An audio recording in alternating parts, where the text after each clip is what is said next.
से वंचित हो रहे हैं। भटौंदा में हाई स्कूल अवस्थित है, पश्चिम में।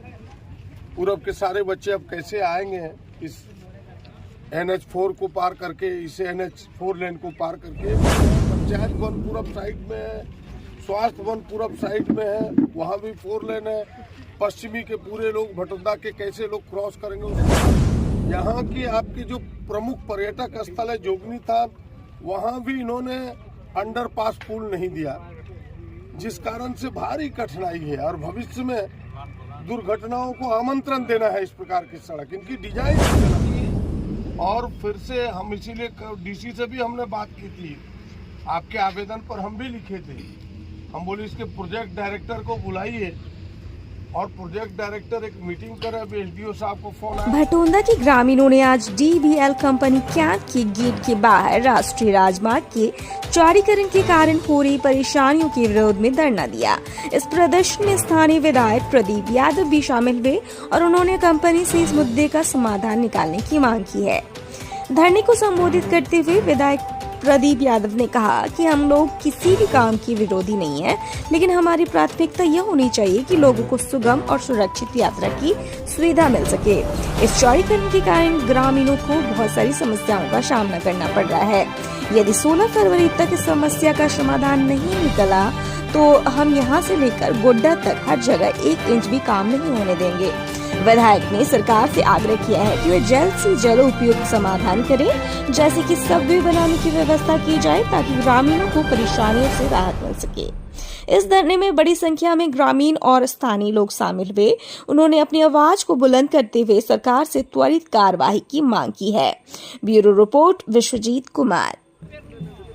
किन मुद्दों को लेकर यहाँ धरना प्रदर्शन हो रहा है? देखिए, ग्रामीणों का हमें लगता है कि महीनों से आवेदन इस बिंदु पर था। यहाँ के जिला प्रशासन, माननीय उपायुक्त को भी और इस NHI के जो प्रोजेक्ट डायरेक्टर है उनके पास भी भेजा था इन लोगों ने। कि आपने देखा होगा कि यह जो 4 लेन सड़क बन रही है, कई गांवों के बीचों बीच ये गई है।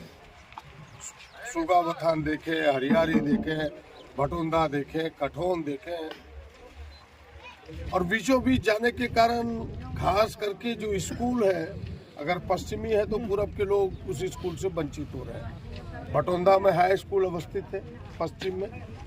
पूरब के सारे बच्चे अब कैसे आएंगे इस NH4 को पार करके, इसे NH4 लेन को पार करके, ये मुश्किल है। आप भटौंदा मुख्य चौक को देखें तो उसके हाट पूरब साइड में है, पंचायत वन पूरब साइड में है, स्वास्थ्य वन पूरब साइड में है, वहाँ भी 4 लेन है। पश्चिमी के पूरे लोग भटौंदा के कैसे लोग क्रॉस करेंगे, उसकी कठिनाई है। हरियारी भी यही है, सुगावथान में मॉडल कॉलेज पश्चिमी में है, कठौन आगे भी जाए आप, यहाँ की आपकी जो प्रमुख पर्यटक स्थल है जोगनी था, वहाँ भी इन्होंने अंडरपास पुल नहीं दिया, जिस कारण से भारी कठिनाई है और भविष्य में दुर्घटनाओं को आमंत्रण देना है। इस प्रकार की सड़क इनकी डिजाइन ही गलत है। ग्रामीणों की मांग है कि रीडिजाइन करे और हम सबको अंडरपास पुल दे, और कोई इसके काम का विरोध नहीं है। अभी प्रशासन के प्रतिनिधि VDO साहब यहाँ आए थे, हम लोगों ने 2 दिनों का समय दिया। मेरी उपायुक्त महोदय से भी बात हुई थी, यहाँ के SDM ने भी अभी फ़ोन किया था, उनसे भी बात हुई थी। परीक्षा ड्यूटी में, वरना वो भी आते कि भाई हम प्रोजेक्ट डायरेक्टर को बुलाते हैं, यहाँ के प्रतिनिधि इसके प्रमुख गांवों के लोग भी रहेंगे, मुखिया भी रहेंगे, हम सब रहेंगे, और फिर से रीडिजाइन कैसे हो, ग्रामीणों की सुविधा को ध्यान में रखते हुए वो काम करें। अगर 16 तक कोई ठोस निर्णय नहीं हुआ तो हम सब गोड्डा कॉलेज से लेकर के पूरे क्षेत्र के काम को बंद करेंगे, 1 इंच काम होने नहीं देंगे। यही ग्रामीणों का आवेदन है। हम सब इसके प्रतिनिधि हैं, हम लोग जनता के साथ हैं और जनता और प्रशासन के बीच एक ब्रिज का काम करके हम इसे समझौता कराना चाहते हैं, ताकि काम भी ना रुके, सांप भी मर जाए, लाठी भी ना टूटे। वरना जो ग्रामीणों का आक्रोश है वो आक्रोश कहीं तीव्र आंदोलन में ना बदले। इसीलिए हम लोगों ने 2 दिन का समय दिया है। हमें लगता है कि प्रशासन इसको सुलझाने का प्रयास करेगी। सर, कितने सबवे की मांग है आप लोगों की? क्या मतलब कि कितना जो पार पथ हुआ अंडरपास? हमें लगता है कि 4 मिनिमम तो देना ही होगा। तभी ये इसका समाधान होगा, लोगों का समस्या का समाधान होगा। लगातार एक्सीडेंट हो रहा है, उसके लिए भी कुछ कर रहे हैं? देखिए, एक्सीडेंट में हमने पहले भी कहा, आप देर से आए थे, हमने कहा कि इस तरह से एक्सीडेंट करके 8 लाख का मुआवजा दे देना बहलाने फुसलाने से नहीं होगा। इनके 2 मापदंड है। यही NHI ने एक्सीडेंट किया रांची में, जो वहाँ का टावर गिर के मरा, NHI के कारण वहाँ 50 लाख रुपया परिवार को दिया, और यहाँ हमारे परिवार को मात्र 8 लाख रुपया देके इन्होंने बहला फुसला दिया, 10 लाख दे करके बहला फुसला दिया। ऐसा हो संभव है कि एक परिवार का मुखिया मर जाए और 8 लाख में उसका पूरा परिवार का जीवन कट जाएगा? ये गलत है।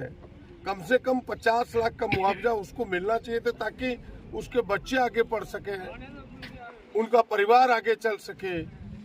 वरना हमको बताए इस प्रोजेक्ट के जो मैनेजर और मालिक है कि भाई यहाँ दब जाए और गांव का लोग उनको चंदा करके 8 लाख दे दे।